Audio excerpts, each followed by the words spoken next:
lagi. Tadi kita udah dengar dari Mas Dean nih katanya dari ternyata alumni FMIPA UI. Iya, Waduh. tidak terduga ya. Tidak Ternyata terduga.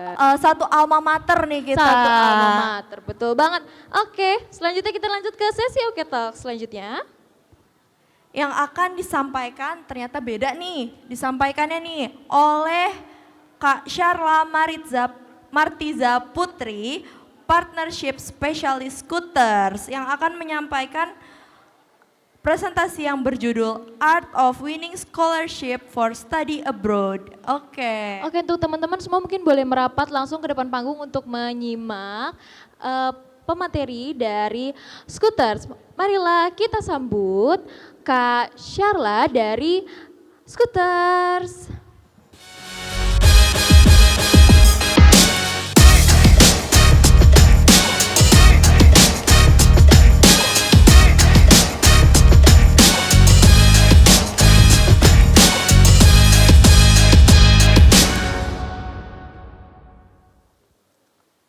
Oke, Assalamualaikum warahmatullahi wabarakatuh. Selamat siang teman-teman dari Vokasi UI, apa kabar? Oke, Alhamdulillah kalau baik ya. Senang sekali rasanya bisa hadir hari ini dalam acara Job dan Scholarship Expo di Baleirung UI. Oke, mungkin sebelumnya aku mau tanya dulu nih ke teman-teman. Kira-kira teman-teman setelah selesai studi di UI, ada yang kepikiran untuk mau lanjut S2? Kepikiran ya? Kepikiran banget atau kepikiran aja? Kepikiran banget Kak. Kepikiran banget, oke. Kira-kira mau studinya itu di dalam atau di luar negeri nih? Di luar ya. Kenapa mau studi ke luar negeri? Biar ada pengalaman baru. Cari pengalaman baru, benar banget. Dan pastinya punya cerita lebih ya atau cerita lain ketika kita memang studi ke luar negeri. Nah pas banget hari ini aku akan menjelaskan mengenai studi ke luar negeri itu seperti apa. Mungkin kita langsung aja kali ya ke materinya. Oke. Sebelum kita ke materi, aku mau ngenalin dulu perihal Scooters. Karena mungkin ada beberapa yang belum kenal gitu ya dengan Scooters. Scooters adalah Scholarship Hunters gitu ya, memang ada kepanjangannya. Kita sudah hadir sejak tahun 2013, diprakasai oleh CEO kita, Mas Ikono. Di 2013 kita bernama Komunitas Pemburu Beasiswa. Setelah 2018, kita berganti nama dengan nama Scooters, yaitu tadi Scholarship Hunters. Dan di 2022 kita diakuisisi oleh Ruang Guru dan sekarang menjadi bagian dari Ruang Guru. Nah. Oke. Scooters sudah membantu ribuan alumninya untuk bisa studi ke luar negeri dan tersebar di 40 negara di 5 benua. Jadi bisa bayangkan ya teman-teman berapa banyak gitu ya student kita yang lolos di kampus top-top dunia. Nah ini mungkin aku spill apa aja kampusnya gitu ya. Ada dari Ivy League. Ada seperti Harvard University, dari Stanford University, atau mungkin di Asia gitu ya, di dekat-dekat Indonesia ada Singapura, ada NTU, ada NUS, itu banyak sekali student Scooters yang kuliah di sana dengan beasiswa. Misal kita bercerita di Kanada gitu ya, ada kampus-kampus top tier seperti Toronto University, itu banyak banget student Scooters yang berhasil masuk di Toronto University. Atau mungkin di University of Hong Kong, di Korea ada Yonsei University, ada Korea University, ada SNU, ada KAIS gitu. Itu banyak sekali student-student kita yang diterima di sana. Oke. Ini adalah gambaran sedikit mengenai studi ke luar negeri, mulai dari pendaftaran hingga keberangkatan. Gitu. Nah, di pendaftaran pertama yang harus kita siapkan adalah tentunya persiapan bahasa. Bahasa yang di sini adalah bahasa Inggris seperti IELTS atau TOEFL. Tapi dari kita sangat menyarankan teman-teman untuk bisa ambil tes IELTS gitu ya. Kenapa Kak seperti itu? Karena tes IELTS ini diterima oleh semua negara, semua universitas gitu, tidak terbatas. Terus selanjutnya ada tes standarisasi. Kalau untuk S1 ada yang namanya SIT. Kalau untuk S2, teman-teman jika berminat untuk ambil business school seperti MBA atau misalnya jurusan ekonomi, itu ada JMIT dan JRE. Selanjutnya yang perlu disiapkan lagi yaitu esai. Esainya di sini ada dalam bentuk motivation letter, letter of intent, personal statement, dan juga study plan. Tidak selain esai tersebut juga perlu CV dan juga recommendation letter. Itu semua nanti akan dibantu oleh tim Scholars. Selanjutnya keberangkatan. Teman-teman pasti perlu yang namanya paspor. Teman-teman perlu yang namanya visa. Terus juga ada nanti medical check up. Dan juga mungkin untuk translate dokumen gitu ya, karena dokumen teman-teman itu perlu ditranslate, perlu perlu diantar ke notaris dan juga perlu ke apostil. Apostil itu untuk di Kemenkumham. Seperti itu. Jadi kita bisa bantu dari tahap pendaftaran hingga tahap keberangkatan. Ini yang tadi aku bilang gitu ya, kita ada konsultasi gitu. Setiap student yang masuk ke Scholars itu perlu konsultasi dengan mentor. Kira-kira teman-teman minatnya itu ke negara apa gitu ya, ke universitas apa dan juga jurusan apa. Itu akan dibantu di konsultasi dan scholarship mentoring. Selanjutnya ada IELTS atau TOEFL preparation test. Jadi misalnya teman-teman itu belum menguasai bahasa Inggris, harus belajar dari nol. Kita punya yang namanya program General English. Artinya teman-teman kita kuatkan dulu fondasi Inggrisnya, bahasa Inggrisnya, lalu baru masuk ke IELTS preparation. Sampai akhirnya teman-teman bisa mendapatkan IELTS skor 7 atau 8 supaya bisa diterima di kampus maupun beasiswa luar negeri. Selanjutnya ada standarisasi tes dan juga tes bahasa lain. Misalnya teman-teman mau ke Korea yang membutuhkan topik Test of Proficiency in Korean. Itu misalnya membutuhkan level 3 gitu ya. Itu teman-teman juga bisa dibantu oleh Scholars untuk persiapan topiknya. Atau mungkin ingin bercita-cita seperti Jerome Pauline mau ke Jepang gitu ya. Di Jepang perlu JLPT gitu. JLPT ini misalnya skornya 2 gitu ya. Itu juga bisa dibantu oleh tim Scholars. Atau misalnya mau ke China perlu HSK atau Hanyu Shipping Kaohsiung. Itu juga bisa dibantu oleh tim Scholars.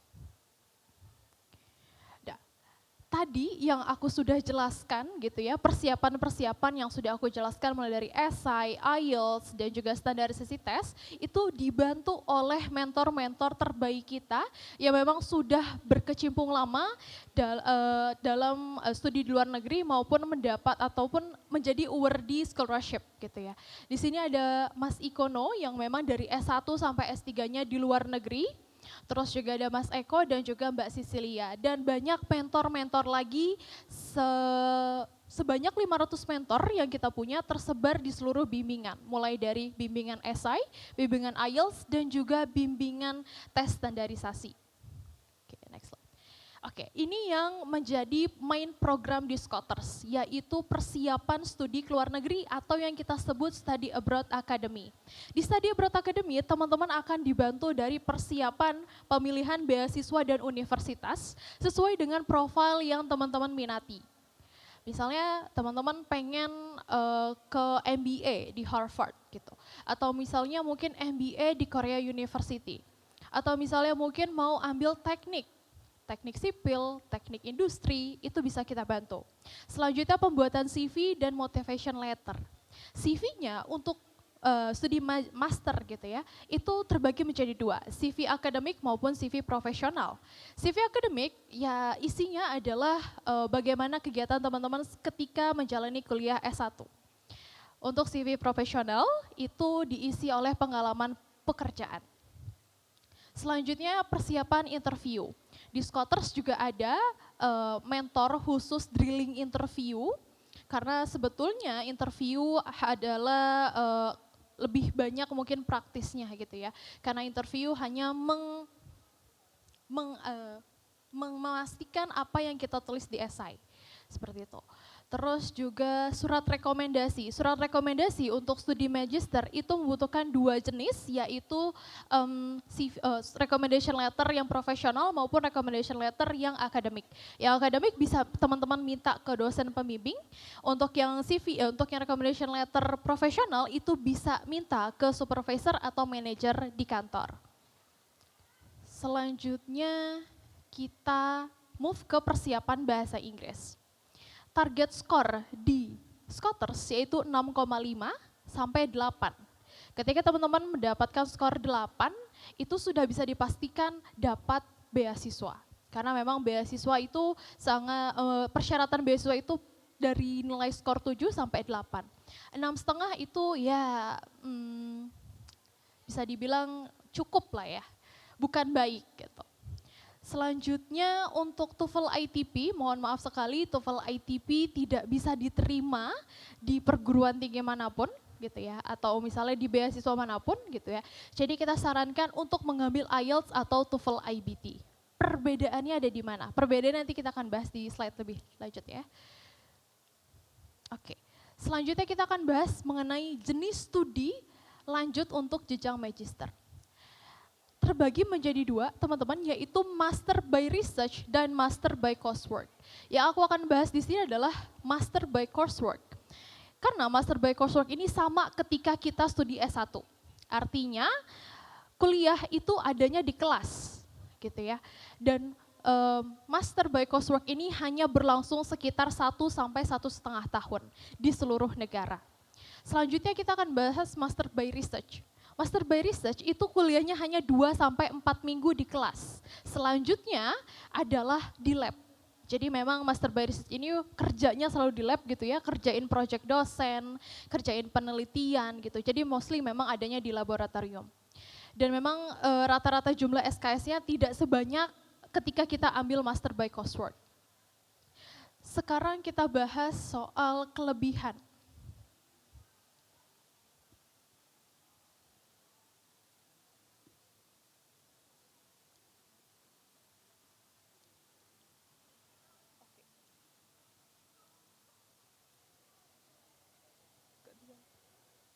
Oke, mungkin kelebihannya untuk Master by Research itu mendapatkan dana untuk Master by Research itu banyak sekali teman-teman.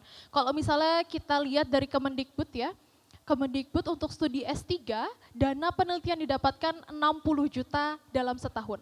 Jadi untuk kuliah selama 2 tahun berarti sekitar 120 juta. Berbeda kalau misalnya kita studi ke luar negeri gitu ya, per tahunnya kita mendapat kurang lebih 1 miliar. Jadi bisa dibayangkan 1 miliar dengan 120 juta itu perbedaannya jauh sangat signifikan. Seperti itu, dan pastinya kalau misalnya dapat Master by Research, teman-teman pasti future plan-nya untuk menjadi akademisi ataupun peneliti.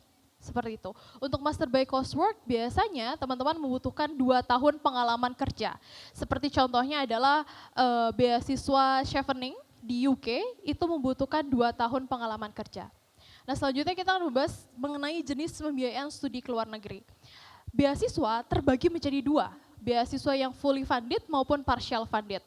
Fully funded artinya di cover semuanya. Dari mulai UKT, tuition fee, living cost, terus juga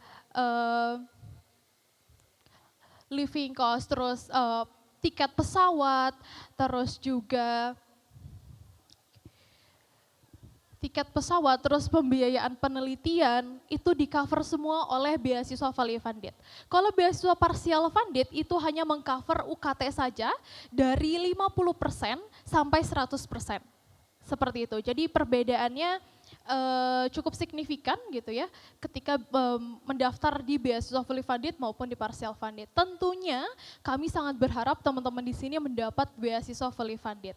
Dan biasanya beasiswa fully funded itu tersedia dari government, dari ya foundation gitu ya. Kalau untuk partial funded biasanya dikasih oleh pihak universitas. Ini tadi elemen-elemennya dibiayai oleh beasiswa fully funded, mulai dari SPP kuliah, akomodasi, tunjangan hidup, biaya persiapan bahasa seperti beasiswa GKS, beasiswa CGS maupun Max Scholarship itu mendapatkan 1 tahun biaya persiapan bahasa. Terus ada biasa pengurusan visa, transportasi, tiket pesawat gitu ya dari Indonesia ke negara tujuan, dan juga asuransi kesehatan. Ini yang di-cover oleh beasiswa fully funded. Selanjutnya adalah membahas cara pendaftaran beasiswa berdasarkan persyaratan ataupun prosedur pendaftaran. Yang akan kita bahas di sini adalah beasiswa tanpa LOE dan wajib LOE. Oke, beasiswa tanpa LOE. Teman-teman harus diketahui LOE itu terbagi menjadi 2, yaitu LOE conditional maupun unconditional. Kalau LOE conditional artinya teman-teman masih punya kewajiban untuk melengkapi persyaratan yang diminta oleh pemberi beasiswa maupun kampus. Tapi kalau misalnya LOE unconditional itu artinya teman-teman sudah diterima 100% di universitas maupun di beasiswa tersebut. Kalau misalnya beasiswa conditional biasanya mensyaratkan IELTS. In case teman-teman IELTS-nya itu 6, tapi persyaratannya harus IELTS 7. Artinya teman-teman hanya bisa mendapatkan LOE conditional. Harus submit kembali IELTS skor 7 ketika sebelum mendaftar lagi, sebelum masuk ke universitasnya. Seperti itu. Oke, ini adalah beberapa list beasiswa yang tanpa memerlukan LOE. Ada LPDP, ada Fulbright, dan Chevening. LPDP, kalau teman-teman punya LOE unconditional, teman-teman tidak perlu tes skolastik. Gitu ya. Jadi teman-teman bisa skip tuh skema atau prosedur persyaratan untuk tes skolastik. Jadi kalau teman-teman masih punya LOE unconditional artinya teman-teman juga harus tes skolastik. Kalau Fulbright sama Chevening ini tidak perlu LOE gitu. Tapi Chevening harus di take note ya teman-teman karena Chevening harus membutuhkan 2 tahun pengalaman kerja. Ini beasiswa dengan syarat LOE. Ada dari Belanda di Stonet, ada juga dari Swedia dan juga Ireland. Ini beasiswa dengan syarat LOE, artinya teman-teman harus mendaftar ke universitas tersebut baru bisa mendaftar beasiswa. Seperti itu, dan LOE-nya harus disubmit ketika teman-teman mendaftar beasiswa. Selanjutnya beasiswa dengan pendaftaran bersama universitas, ada banyak, ada Turki Burslari Scholarship. Turki Burslari Scholarship ini tersedia dari semua jurusan, dari S1 maupun S3. Jadi teman-teman di Turki Burslari itu mereka punya website sendiri, di mana teman-teman bisa upload data diri, termasuk nilai IPK, dan juga upload pilihan universitas dan jurusan. Universitas dan jurusan yang tersedia di Turki Burslari ini sangat banyak. Hampir seluruh universitas yang ada di Turki itu bisa di-apply melalui Turki Burslari Scholarship. Terus juga selanjutnya ada Holland di Belanda dan juga ada beasiswa jalur riset. Ini kalau teman-teman mau master by research di Australia, selain kenal AAS, tahu ya AS ya, Australian Award Scholarship, ada juga beasiswa RTP di Australia. Ini sama dari Australia Government juga, tapi khusus untuk Master by Research. Seperti itu. Oke. Selanjutnya beasiswa dengan persiapan bahasa asing. Ini mostly di negara-negara non-English speaker, seperti Max, Jepang, Turki Burslari, GKS, CGS, Russia Government, dan juga Romania Government. Teman-teman, aku punya good news di sini karena Romanian Government Scholarship ini jarang sekali diminati oleh banyak orang. Jadi ketika teman-teman daftar ke Romanian Scholarship gitu ya, itu change untuk diterima sangat besar karena beasiswanya tidak terlalu terkenal gitu ya, dan belum banyak orang yang mendaftar ke beasiswa tersebut. Kalau misalnya kita sama-sama mengenal Max Scholarship gitu ya, itu sudah terkenal banyak gitu ya, banyak orang Indonesia yang mendaftar gitu ya. Terus di Turki juga sudah banyak orang Indonesia yang mendaftar, GKS juga sudah banyak yang mendaftar maupun CGS. CGS, GKS, dan Max itu perlu sertifikat bahasanya mereka. Gitu. Seperti di Max itu perlu JLPT, di GKS itu perlu topik, di CGS itu perlu HSK. Dan itu teman-teman harus persiapkan sebelum teman-teman mendaftar beasiswa tersebut. Oke. Ini ada tahapan seleksi beasiswa. Yang pertama ada seleksi dokumen, selanjutnya ada seleksi khusus seperti LPDP, selanjutnya ada seleksi wawancara dan seleksi LOE. Ini sangat standar gitu ya persiapannya. Oke. Ini contoh alur seleksi beasiswanya. Yang pertama tadi ada seleksi administrasi, biasanya teman-teman upload data diri, upload transkrip nilai dan lain sebagainya. Selanjutnya juga ada seleksi khusus, tadi ada uji bahasa dan juga tes minat bakat, ada tes skolastik seperti LPDP. Lalu ada seleksi wawancara dan juga pencarian LOE dari universitas. Ini apa saja yang harus disiapkan Kak untuk mendapatkan beasiswa tersebut gitu ya. Ada persiapan esai dari tadi motivation letter, study plan, letter of intent, personal statement, itu masuknya ke esai, terus juga ke CV. Ada tes English proficiency kayak IELTS maupun TOEFL IBT, terus ada legalisasi ijazah, ada recommendation letter, ada tes standarisasi dan juga paspor. Oke, di sini kita akan membahas tes apa saja yang bisa teman-teman pilih. Kalau teman-teman mau ambil business administration, mau ambil jurusan ekonomi, itu sangat disarankan untuk ambil JMIT. Ini berlaku di semua negara gitu ya, yang memiliki jurusan MBA.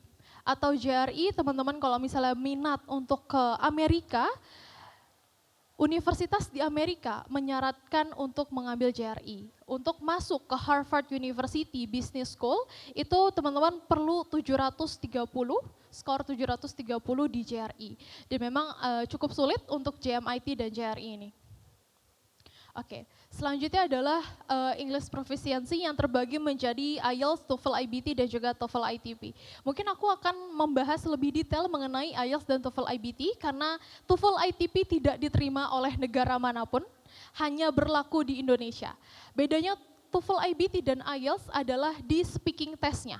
Jika di IELTS itu kita berbicara dengan orang gitu ya, dengan human being, berbeda ketika TOEFL IBT. Karena TOEFL IBT bicaranya dengan komputer, dengan AI. Jadi kami sangat menyarankan untuk teman-teman mengambil IELTS saja karena mungkin tadi adanya aksen gitu ya, aksen di tiap daerah itu akan mempengaruhi nilai juga ketika teman-teman mengambil TOEFL IBT. Oke. Selanjutnya, aku akan mengenalkan program Scholars yang lain, gitu ya. Selain tadi Study Abroad Academy, kita juga ada yang namanya Work Abroad Academy.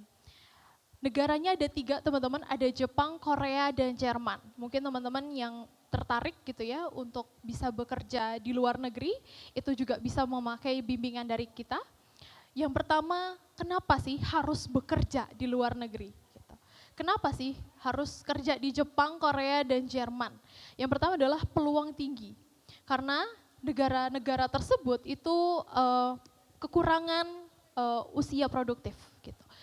Teman-teman tahu ya kalau di Jepang itu sudah banyak lansia gitu ya. Mereka tidak lagi tidak di usia produktif seperti itu. Makanya butuh tenaga asing.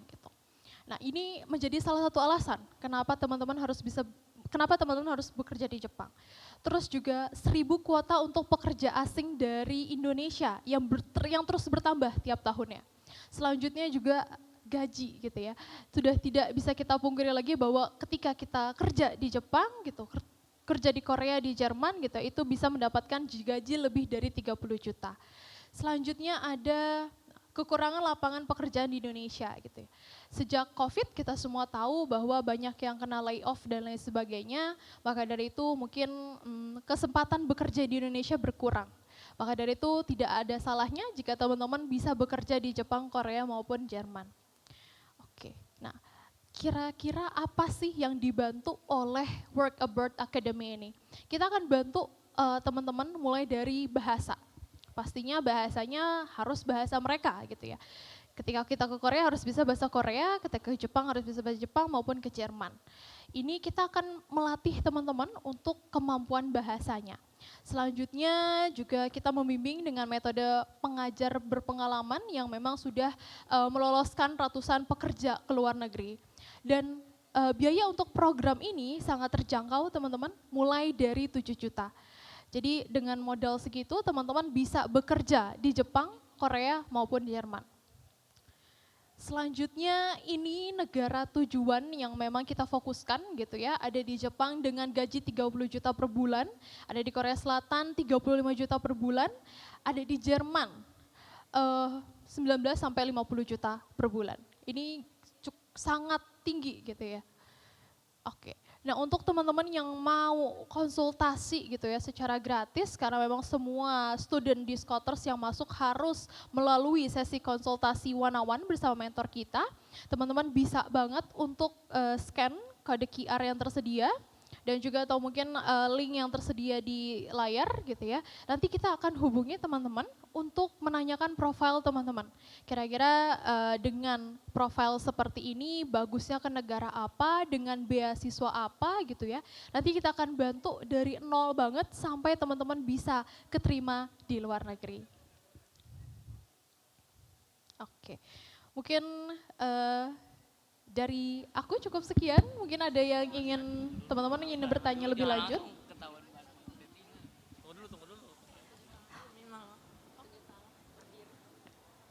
Oke, terima kasih Kak Syarla.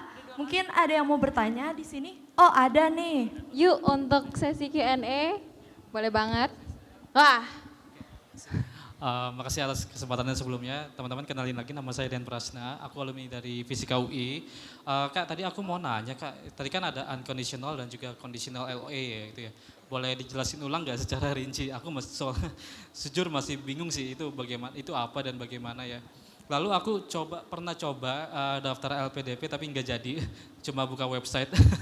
Dan di situ kan ada apa ya, semacam surat rekomendasi dari dosen. Itu bagaimana kalau misalnya nih aku berkarir dulu semenjak sampai 5 tahun lah katakan, lalu aku ingin ngambil LPDP, apakah aku harus balik lagi ke S1 aku untuk nemuin dosen itu atau bagaimana ya? Atau mungkin dari atasan kerja atau bagaimana?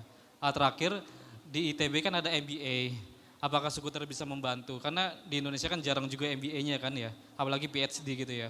Apakah dari Skuter bisa bantu ya untuk bisa menempuh lolosin gitu lah program MBA atau PhD di Indonesia begitu Kak? Ya sekian dan terima kasih. oke, terima kasih. Boleh langsung dijawab Kak? Oke, terima kasih atas pertanyaannya. Mungkin kita bahas satu-satu gitu ya, dari LOE-nya dulu. LOE tadi terbagi menjadi dua, LOE conditional maupun unconditional.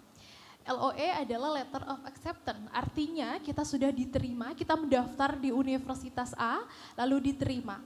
Tapi untuk LOE unconditional,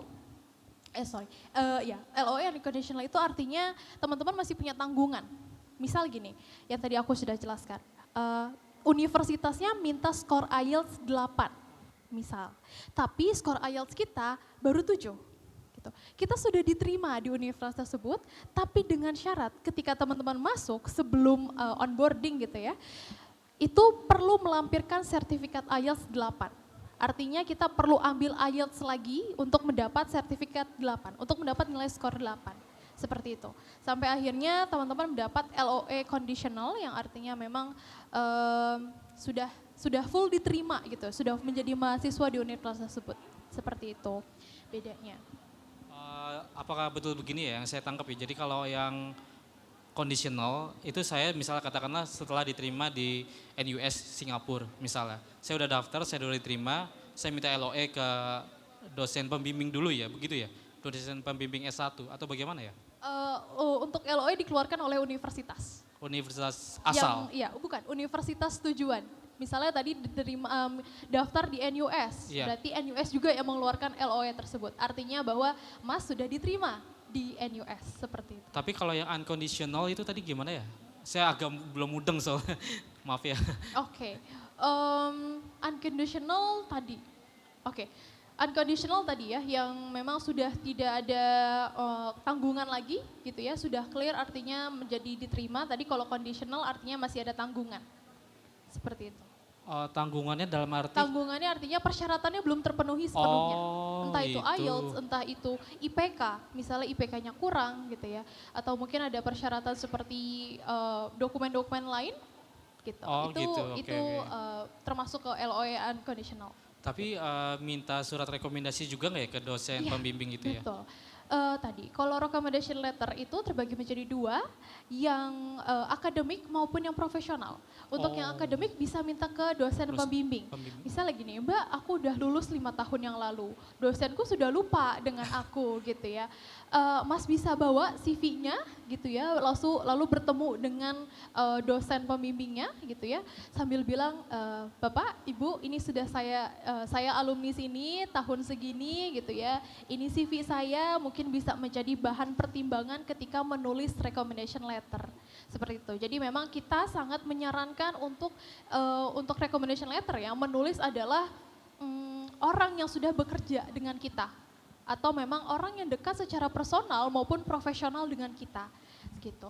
Misalnya, Kak, aku maunya dekan gitu ya, atau misalnya aku maunya rektor, terlalu jauh gitu.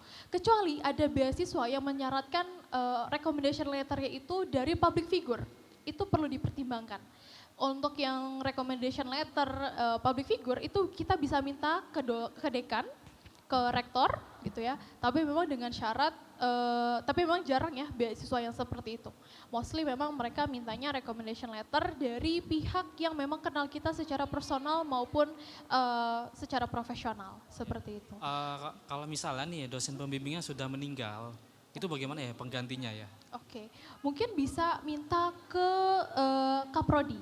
Oh, Gitu. oke, siap. Itu bisa ke Kaprodi, apa ya namanya, bisa ya pengganti dosen gitu ya, pengganti dosen pembimbing itu bisa ke Kaprodi, atau misalnya mungkin punya dosen curhatan gitu ya, ketika dalam S1 aku deketnya ke dosen ini gitu ya.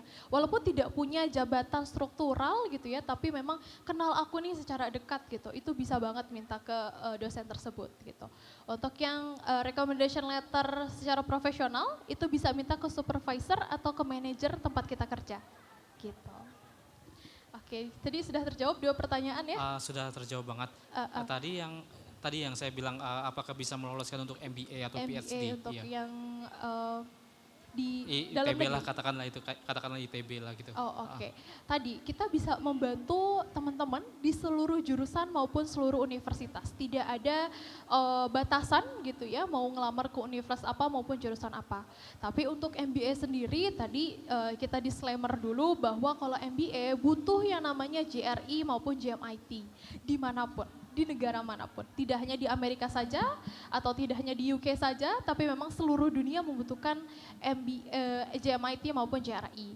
Karena memang cukup sulit gitu ya Mas ya, untuk saya bilang kalau misalnya bimbingannya tidak intensif karena ada pekerjaan, ada kesibukan lain, itu bisa 1 tahun bimbingan. Gitu. Tapi misalnya intensif itu bisa sampai 8 sampai 10 bulan untuk belajar JRE maupun JMIT, karena memang susah banget aku bilang gitu ya untuk ambil MBA. Dan mostly untuk beasiswa dengan atau universitas gitu ya, ketika kita melamar jurusan MBA di Universitas A, itu pasti ada seleksi interview. Berbeda ketika kita ngomongin dengan jurusan lain gitu. Jurusan social science atau humanities itu biasanya tidak perlu interview. Tapi kalau misalnya jurusan MBA, jurusan bisnis, ekonomi, itu mostly ada interviewnya. Gitu. Jadi cukup kompleks untuk teman-teman yang misalnya mau ngelamar jurusan bisnis ataupun ekonomi, seperti itu. Kalau misalnya ditanya bisa bantu atau tidak, pasti bisa bantu. Gitu. Siap banget, terima kasih atas jawabannya Kak, Iya, sangat menjawab. sama-sama. Ya. Oke, terima kasih tadi pertanyaan luar biasa dan jawaban yang juga luar biasa Kak Ama. Oke, mungkin ada pertanyaan lain?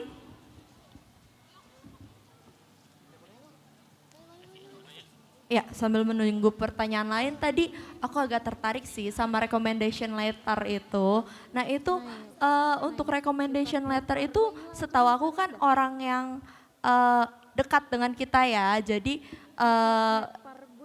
kayak semacam testimoni gitu gak sih Kak, tentang diri sendiri.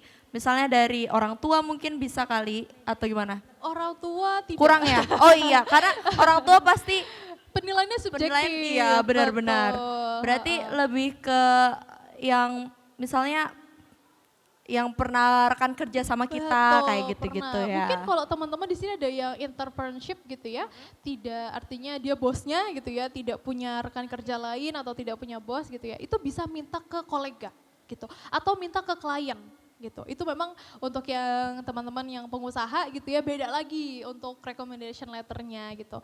Bisa bukan minta ke apa ya, bukan minta ke atasan karena memang sudah jadi atasan gitu ya, tapi mintanya ke klien atau ke kolega seperti itu. Oh, menarik banget sih Kak. Nah, aku agak kepo sedikit sih sama scooters ini tuh biasanya nih anak-anak yang mau ikutan daftar itu biasanya mereka minatnya ke universitas mana sih gitu? Ya, yang paling rame tuh Yang kemana paling sih rame gitu? tuh. Yang paling rame ya, semuanya rame sih Kak. 5 benua tuh kita rame banget gitu ya. Wow. Jadi memang kita tidak membatasi student-student kita harus ke negara A gitu ya, harus ke negara B, tidak gitu ya. Kita sesuai dengan minat dan bakat atau ya kebutuhan dari siswa kita. Misalnya gini Kak, untuk anak-anak SMA yang mau lanjut S1 gitu ya. Mamahnya tuh pengen dia tuh di Singapura karena deket dari Indonesia kan. Tapi anaknya pengen jauh, pengen ke UK, pengen ke Eropa gitu ya. Supaya jauh dari orang tua gitu. Itu suatu hal yang berbeda gitu ya kan ya. Itu bisa kita bantu dua-duanya gitu ya. Kita Oke. bisa bantu apply ke Singapura untuk apa ya, menyukseskan ambisi orang tuanya, tapi Oke. juga kita bisa bantu mereka untuk apply ke Eropa gitu ya, sesuai dengan pilihan anak-anaknya gitu. Jadi tidak ada batasan mau apply kemanapun gitu ya, karena student-student kita itu mostly keterimanya di 7 kampus, 10 kampus gitu ya. Jadi tidak Banyak banget ya. tidak hanya 1 sampai 2 kampus saja gitu, tapi banyak. Oke. Walah, kayaknya nanti beberapa tahun ke depan aku coba lagi deh ya, coba Boleh. coba pakai scooters. Bener banget. Jadi buat kalian yang punya minat banget tinggi untuk study abroad atau working abroad, boleh banget langsung ke Scooters ya Kak. Mungkin ada closing statement sebelum meninggalkan panggung?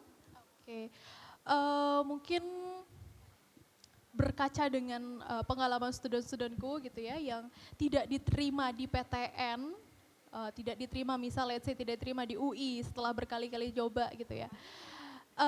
Tidak perlu berkecil hati, tidak perlu sedih gitu ya, karena mungkin rezeki kalian itu tidak di dalam negeri, tapi di luar negeri. You do not belong to Indonesia, but you belong out there. Seperti itu. Betul, oke.